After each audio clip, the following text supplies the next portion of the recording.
कहानी की शुरुआत होती है साल 1944 के फिनलैंड में, जहां दूसरा विश्व युद्ध अपने आखिरी दौर में था। जंग खत्म होने वाली थी और सभी देशों के फौजी अपने घर वापस लौट रहे थे। इसी वजह से नाजी सेना को भी फिनलैंड छोड़ने का आदेश मिला, लेकिन वो जाते जाते भी तबाही मचाने से पीछे नहीं हटे। वो अपने रास्ते में आने वाली सभी सड़कों, पुलों और बस्तियों को पूरी तरह से बर्बाद करते हुए आगे बढ़ रहे थे। इसी बीच हम फिनलैंड के घने जंगलों में कोरपी नाम के कमांडो को देखते हैं। कोरपी अब जंग के खून खराबे से थक चुका था और लड़ाई छोड़कर एक शांत जिंदगी जीना चाहता था। जंग खत्म होने के बाद वो अपने वफादार कुत्ते और घोड़े के साथ जंगल में अकेले रहने लगा। फिर एक दिन वो जंगल में घूम रहा था तो उसकी नजर नदी में चमकते हुए सोने के कुछ टुकड़ों पर पड़ी। ये देखते ही वो समझ गया कि नदी के आसपास जरूर कोई सोने की खदान मौजूद है। इसके बाद कोरपी हर दिन उस जगह जाने लगा और आसपास खुदाई शुरू कर दी। उसे इस बात की बिल्कुल परवाह नहीं थी कि ऊपर फाइटर प्लेन्स उड़ रहे हैं। कई दिनों की कड़ी मेहनत के बाद आखिरकार उसे एक गड्ढे में भारी मात्रा में सोना मिल गया।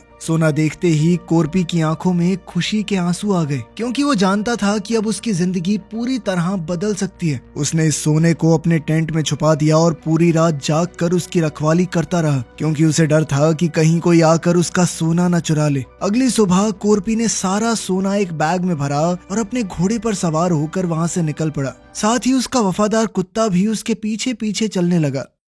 कुछ घंटों के सफर के बाद उसकी मुलाकात नाजी सेना के जनरल ब्रूनो से हुई, जो अपने सैनिकों के साथ आगे बढ़ रहा था। ब्रूनो के पास एक खतरनाक टैंक था और उनके साथ फिनलैंड की कई औरतें भी थी, जिन्हें नाजी सैनिक जबरदस्ती अपने साथ ले जा रहे थे। असल में ये सैनिक अपने जिस्म की भूख मिटाने के लिए उन औरतों का गलत फायदा उठाते थे। इसी दौरान हम वुल्फ नाम के एक नाजी सैनिक को देखते हैं, जो एक औरत के साथ जबरदस्ती कर रहा था। कोरपी ने ये सब अपनी आंखों से देखा, लेकिन वो किसी मुसीबत में नहीं फंसना चाहता था, तो वो ब्रूनो और उसके साथियों को अनदेखा करके आगे बढ़ने लगा। कुछ ही पलों में वुल्फ ने कोरपी को मारने के लिए अपनी बंदूक उठाई, मगर ब्रूनो ने उसे रोक दिया। उसके मुताबिक ये बूढ़ा आदमी वैसे ही अपनी मौत के बहुत करीब है। थोड़ी दूर जाने के बाद कोरपी को रास्ते में कई लाशें दिखाई दी। इन सब के कातिल नाजी सैनिक ही थे, लेकिन कोरपी को इनसे कोई फर्क नहीं पड़ा, क्योंकि युद्ध के दौरान उसने भी कई लोगों को इसी तरह बेरहमी से मारा था। अब आगे बढ़ने पर कोरपी को एक ट्रक दिखाई दिया जिसमें 4 नाजी सैनिक मौजूद थे। उन्होंने कोरपी को घोड़े से उतरने को कहा।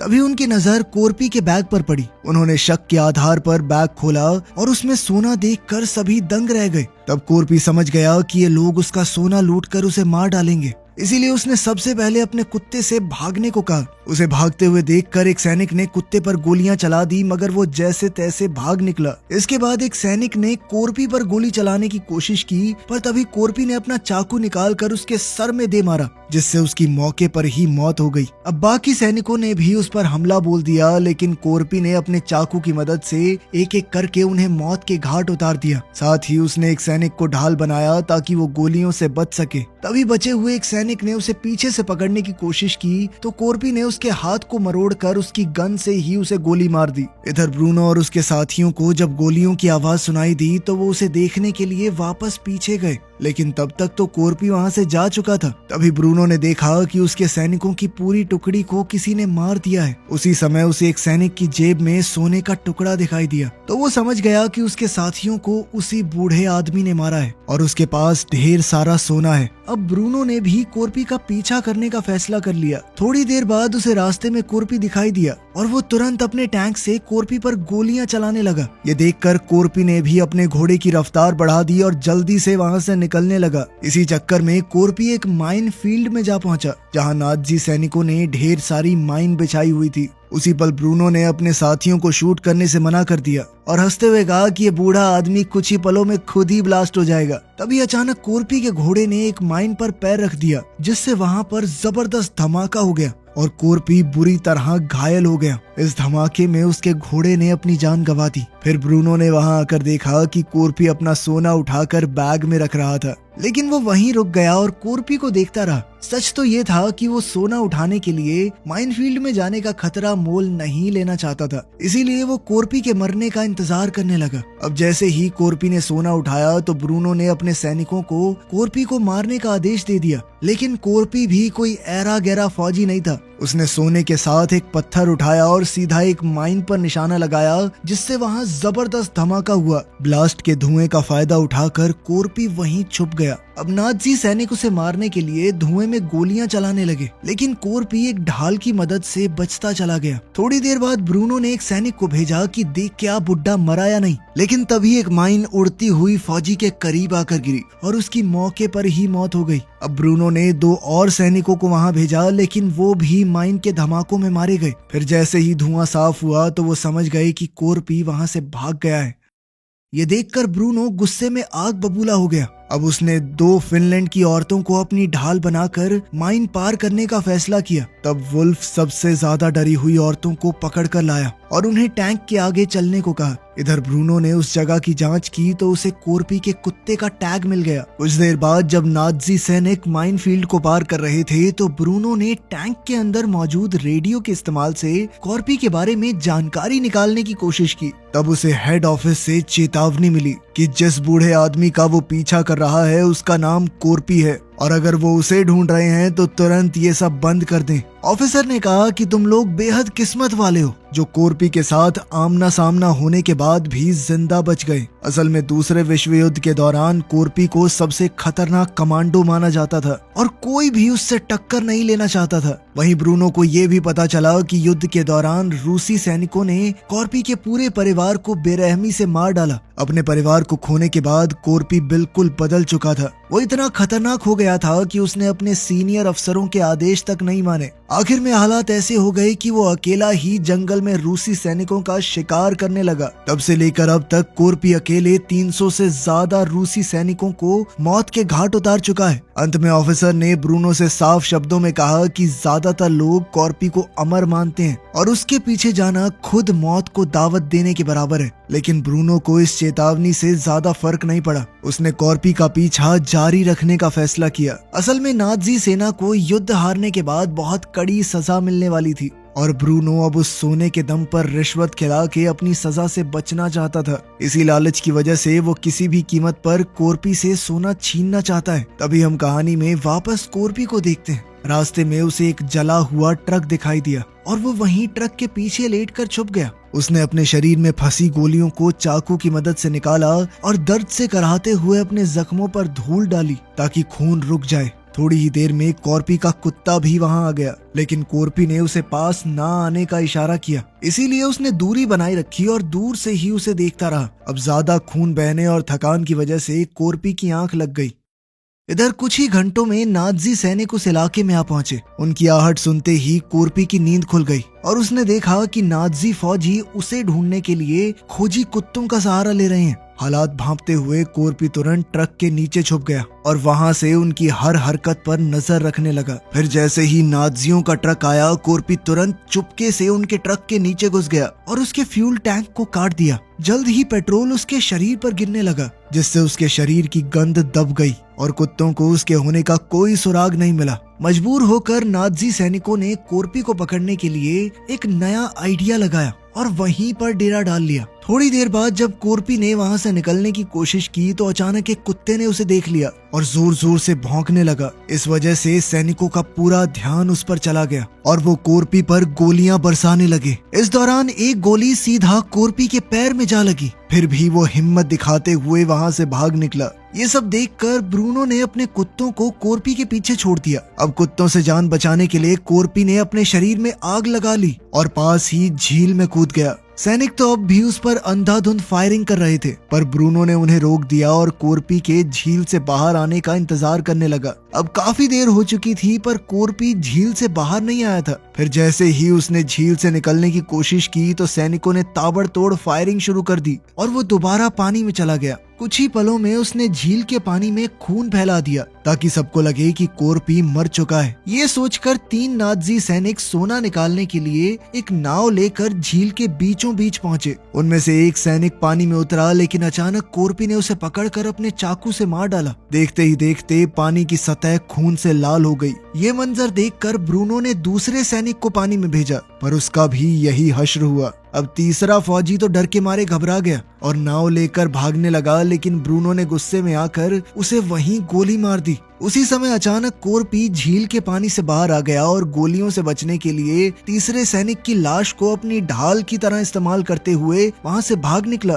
तभी ब्रूनो की नजर झील के किनारे खड़े कोरपी के कुत्ते पर पड़ी, जो अपने मालिक तक ना पहुंच पाने की वजह से बेबस होकर रो रहा था। कोरपी के कुत्ते को देखकर ब्रूनो के दिमाग में एक नया और खतरनाक प्लान तैयार हो गया। दूसरी ओर लगातार कई घंटे चलते रहने के बाद कोरपी आखिरकार एक शहर में पहुंचा, लेकिन वो शहर पूरी तरह उजड़ा हुआ था।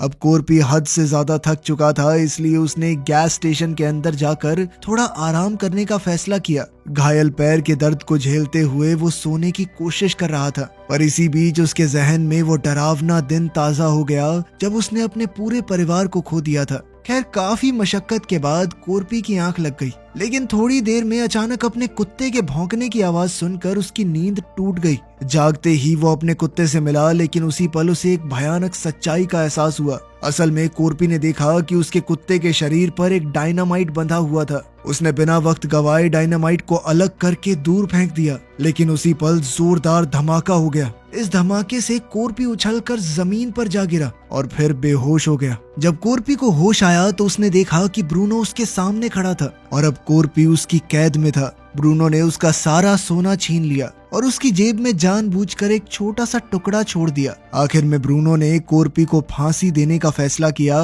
लेकिन कोरपी अभी भी मरा नहीं था। असल में उसने फांसी से बचने के लिए अपना पैर लकड़ी में लगी हुई एक कील के सहारे टिका लिया था। इसके बाद कोरपी ने अपने दूसरे पैर को भी धीरे धीरे लकड़ी पर टिकाया। उसे दर्द बहुत हो रहा था, लेकिन इस तरह उसने मौत के फंदे से खुद को बचा लिया। वहीं उसका वफादार कुत्ता उसके पास ही बैठा रहा और चुपचाप अपने मालिक के नीचे उतरने का इंतजार करने लगा। इसी तरह पूरी रात गुजर गई। सुबह होते ही एक प्लेन वहां पर लैंड हुआ। प्लेन की तेज हवा से कोरपी की गर्दन पर बंधी हुई रस्सी टूट गई और वो नीचे जमीन पर जा गिरा। थोड़ी देर बाद प्लेन से 2 पायलट बाहर निकले और फ्यूल की तलाश करने लगे। तभी उनकी नजर कोरपी और उसके कुत्ते पर पड़ गई। एक पायलट ने अपने साथी को उन दोनों को गोली मारने को कहा, लेकिन दूसरा पायलट डर के मारे हिचकिचाने लगा। इसी मौके का फायदा उठाकर कोरपी ने अचानक पायलट के पैरों पर वार कर दिया। पायलट बैलेंस बिगड़ने से नीचे गिर गया और उसका सर एक पत्थर पर जोर से टकरा गया, जिससे वो वहीं बेहोश हो गया। अभी दूसरा पायलट आगे बढ़ रहा था, लेकिन कोरपी ने फुर्ती से एक ईंट उठाकर उस पर हमला बोल दिया। इस वक्त कोरपी को लगा कि अब शायद वो अपना खोया हुआ सोना कभी वापस हासिल नहीं कर पाएगा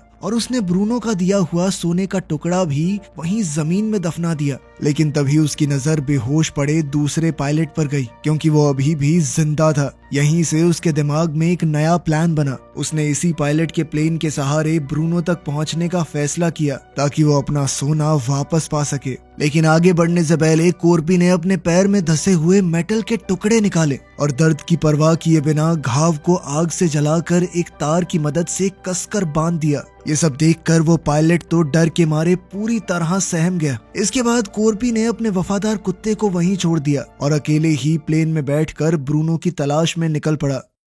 दूसरी तरफ नाज़ी सैनिकों को रास्ते में एक क्रैश हुआ प्लेन दिखाई दिया। जांच करने के लिए वुल्फ प्लेन के अंदर गया तो उसने देखा कि हादसे में पायलट की मौके पर ही मौत हो चुकी थी। लेकिन तभी वुल्फ की नजर पायलट के गले में पड़ी हुई रस्सी पर गई। ये वही रस्सी थी जिससे उन्होंने कोरपी को फांसी दी थी। ये देखते ही वुल्फ समझ गया कि कोरपी अभी भी जिंदा है और वो अपना बदला लेने के लिए वापस जरूर लौटेगा। साथ ही ब्रूनो भी ये जान गया था कि कोरपी कोई आम इंसान नहीं है। इस डर की वजह से ब्रूनो ने अपने सभी आदमियों को तुरंत वहां से हटने का आदेश दे दिया। इसके बाद हम 2 नाज़ी सैनिकों को देखते हैं जो कुछ फिनिश औरतों के साथ एक ट्रक में बैठे थे और कोरपी के बारे में आपस में बातें कर रहे थे। उनकी बातें सुनकर आनो नाम की एक औरत हंसने लगी। आनो ने उन्हें बताया कि रशियन सैनिकों ने भी कोरपी को मारने की बहुत बार कोशिश की है, लेकिन आज तक कोई भी उसे खत्म नहीं कर पाया, क्योंकि कोरपी कितनी भी बड़ी मुसीबत से बचकर निकल जाता है और फिर अपने दुश्मनों को ढूंढ कर मारता है। फिर उसने आगे बताया कि फिनिश भाषा में कोरपी को सीसू के नाम से जाना जाता है, जिसका मतलब है हिम्मत और बहादुरी,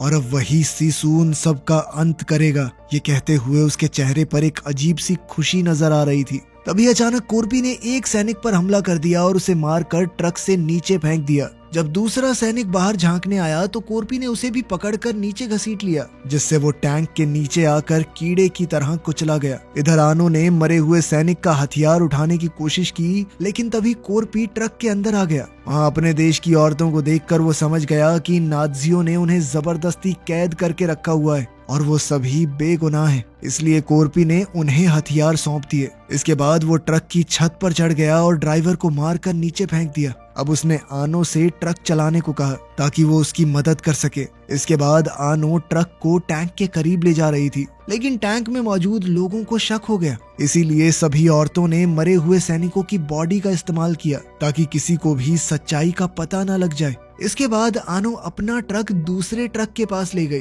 वहाँ सभी औरतों ने ट्रक में मौजूद सैनिकों पर अंधाधुंध फायरिंग करके उन्हें बुरी तरह मार डाला। साथ ही उन्होंने ट्रक के ड्राइवर को भी गोली मार दी, जिससे वो ट्रक अपने आप सड़क से नीचे उतर गया। दूसरी तरफ कोरपी टैंक का गेट तोड़ने की कोशिश कर रहा था। तभी ब्रूनो ने अचानक टैंक को रोक दिया, जिससे कोरपी नीचे गिर गया। ये देखकर वुल्फ कोरपी को जान से मारने के लिए टैंक से बाहर आ गया, लेकिन कोरपी जल्दी से वापस टैंक पर चढ़ गया और उसकी वुल्फ के साथ जबरदस्त लड़ाई छिड़ गई। इस दौरान दोनों जमीन पर गिर गए और अब टैंक के अंदर सिर्फ ब्रूनो और शर्ट्स नाम का एक सैनिक बचा था। वो सैनिक अपनी जान बचाकर वहाँ से भागने की कोशिश कर रहा था। इधर कोरपी ने वुल्फ को मार मार के उसकी हड्डी पसली एक कर दी, लेकिन इससे पहले कोरपी उसे जान से मार पाता, तभी वहाँ एक बाइक पर दो नाज़ी सैनिक आ गए। उन दोनों ने कोरपी को देखते ही पहचान लिया और वो डर के मारे वहाँ से भाग निकले। हैरानी की बात ये थी कि कोरपी ने वुल्फ को मारा नहीं, जिंदा छोड़ दिया और वो खुद बाइक लेकर टैंक का पीछा करने के लिए निकल पड़ा।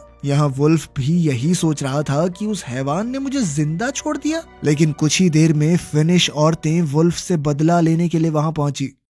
इसी बीच ब्रूनो की मुलाकात एक पायलट से हुई और उसने उसके प्लेन से भागने का प्लान बनाया। तब पायलट ने उसे बताया कि मेरे प्लेन में सिर्फ एक इंसान के बैठने की जगह है। ये सुनते ही ब्रूनो ने बेरहमी से अपने ही साथी शर्ट्स को गोली मार दी और खुद प्लेन में बैठकर वहां से भाग निकला। लेकिन तभी अचानक कोरपी वहां आ पहुंचा और उसने प्लेन पर धुआंधार फायरिंग शुरू कर दी। जैसे ही प्लेन टेक ऑफ करने लगा, कोरपी तुरंत प्लेन के बिल्कुल नीचे पहुंच गया और उसने अपनी एक छोटी कुल्हाड़ी की मदद से उसे पकड़ लिया। उधर ऊपर बैठे ब्रूनो को लग रहा था कि वो कोरपी को पीछे छोड़ाए, लेकिन कोरपी बिना वक्त गवाए प्लेन के पहिए को पकड़कर उसी रास्ते से अंदर घुस गया और सीधा बॉम्ब रूम के फ्लोर तक पहुंच गया। तभी अंदर से आने वाली आवाजों को सुनकर ब्रूनो को शक होने लगा, पर पायलट कहने लगा कि प्लेन बहुत पुराना है, इसीलिए ऐसी आवाजें आती रहती हैं। लेकिन इसके बाद भी ब्रूनो का शक कम नहीं हुआ। सच जानने के लिए उसने खुद बॉम्ब रूम की तरफ जाने का फैसला किया। फिर जैसे ही दरवाजा खुला तो अचानक कोरपी ने उस पर झपट्टा मार दिया और देखते ही देखते दोनों के बीच में भयानक फाइट शुरू हो गई।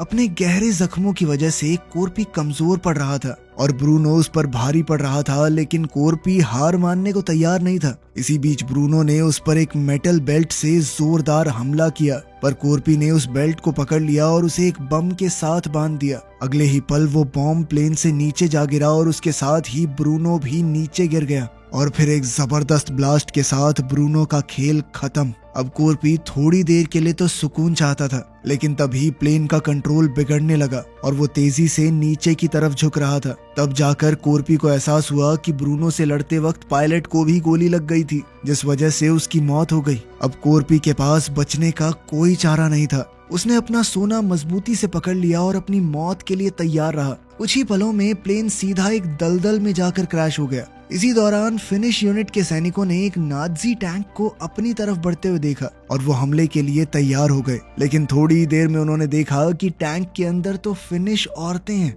जो नाज़ी सैनिक वुल्फ को टैंक के ऊपर बांध कर ला रही हैं। दूसरी तरफ हमने देखा कि कोरपी की जान तो बच गई, लेकिन वो दलदल में बुरी तरह फंस चुका था। अब वो अपनी उस छोटी कुल्हाड़ी की मदद से किसी तरह बाहर निकल आया। कुछ दिन बाद हम देखते हैं कि वो अपने वफादार कुत्ते के साथ हेलसिंकी बैंक में जा पहुंचा। कोरपी को देखकर बैंक के अंदर के लोग काफी घबरा गए, लेकिन कोरपी ने किसी पर ध्यान नहीं दिया। वो सीधा काउंटर पर गया और सोने के एक टुकड़े को डेस्क पर रख दिया और दमदार आवाज में पूछा कि इसके कितने पैसे मिलेंगे। वीडियो पसंद आई तो लाइक कर देना, चैनल को सब्सक्राइब कर लेना। मिलते हैं अगली वीडियो में।